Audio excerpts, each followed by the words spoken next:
এটা Holi special chicken curry আজকের menu. Lunch ও ডিনারে দুটোই হবে। আজকে রসুন, গোটা রসুন দিয়েছি। এখানে মেটেও আছে, মেটে আলাদাভাবে নিয়েছি, আর চিকেন আছে অল্প মতন, একার জন্য এনাফ। সো রেসিপিটা ভালোভাবেই আমি কমপ্লিট করেছি, আমার ফেসবুকে দেখে নেবেন। এটা আমার ইউটিউব চ্যানেলে দিচ্ছি। আর চিকেন কারির সাথে স্পেশাল নান আছে, এটা হচ্ছে ধনেপাতা আর গার্লিকের।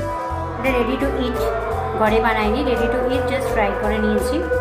তো এটা দিয়ে আজকে লাঞ্চ ও ডিনার দুটোই হবে। আপনারা কেমন করে হোলি কাটাচ্ছেন জানাবেন। কালকে যেহেতু ননভেজ খাওয়া যাবে না, সেই কারণে আজকে হোলির আগের দিন ননভেজটা খেয়ে নিচ্ছি। কালকে চন্দ্রগ্রহণ পড়েছে, তো আপনারাও কালকের দিনটা চেষ্টা করবেন ননভেজ যাতে না খান। আর হোলিটা না খেললেই বেটার, এবারে যেটা আমি শুনতে পেলাম। ওকে, এখনকার মতো এই ভিডিওটা এখানে শেষ করছি। ভালো করে হোলি এনজয় করবেন।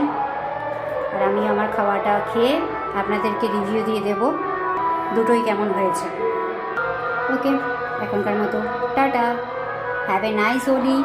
অ্যান্ড খুব হোলি খেললেও সাবধানে খেলবেন, যাতে পশু পাখির কোনো ক্ষতি না হয়, বাচ্চাদের ক্ষতি না হয়। ওকে, টাটা।